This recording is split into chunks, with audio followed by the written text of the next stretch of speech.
Have you ever felt like you were being watched? That eerie sensation when you're alone, yet something unseen lingers just beyond your perception?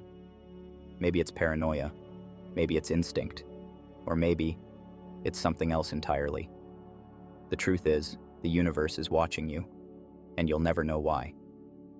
Science tells us that the act of observation changes reality. In quantum mechanics, particles exist in multiple states until they are measured, as if they don't truly decide what they are until someone is watching.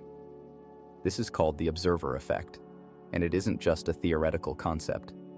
It's been tested, studied, and proven time and time again. Reality itself doesn't seem to be set until something forces it into a state.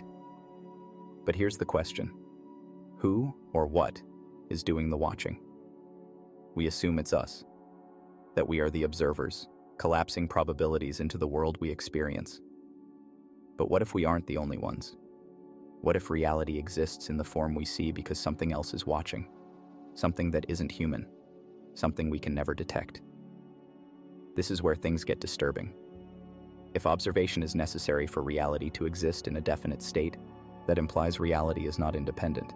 It is relational. It doesn't just exist, it exists for something. And if that's true, it raises an unsettling question. What happens when the observer looks away? Does the universe vanish? Does it dissolve back into pure probability? Or worse, does it simply change into something else? Something unrecognizable, something incomprehensible, something that was never meant for you to see? Maybe that's why we can't perceive reality as it truly is. Our brains evolved to give us a version of the world that makes sense for survival. But what if there's more?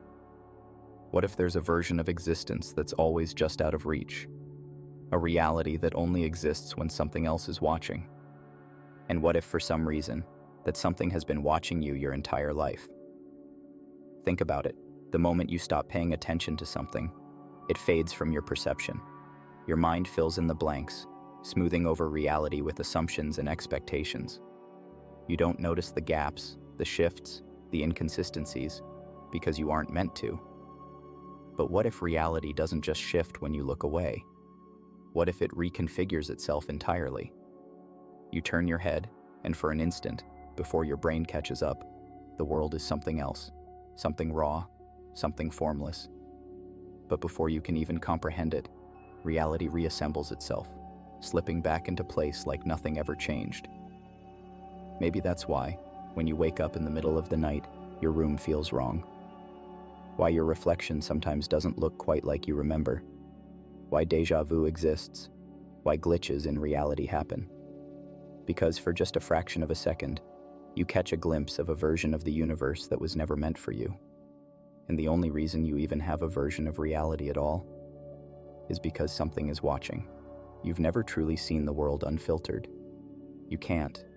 Your senses edit out too much. Your brain fills in too many blanks. But just because you don't see it, doesn't mean it isn't there. Have you ever caught something moving in the corner of your eye, only for it to disappear when you turned your head? What if it wasn't disappearing at all? What if it was only visible when it wasn't being directly observed? Some theories suggest that consciousness itself is not just an emergent property of the brain, but something woven into the very fabric of reality. If that's true, then your awareness isn't just personal, it's part of a larger system. A system that needs observers to function. A system that requires you to keep watching. But what happens when you're the one being watched? What if, just as you collapse reality by observing it, something else is collapsing you? Your thoughts, your identity, your existence, all of it only taking a definite form because something else is perceiving you into being? You assume you're the subject of your own experience. But what if you're the object? What if your awareness is nothing more than a reflection in the mind of something greater, something vast, something beyond comprehension, something that keeps you here simply by looking? And what if it stops? Maybe that's why people disappear without explanation. Why some individuals seem to slip between versions of reality, remembering events that never happened. Maybe that's why you sometimes feel like the world around you isn't quite real. Because for just a moment, something stopped looking at you. If reality needs to be watched to exist, then so do you. But you'll never know who or what is watching. And worse, You'll never know why.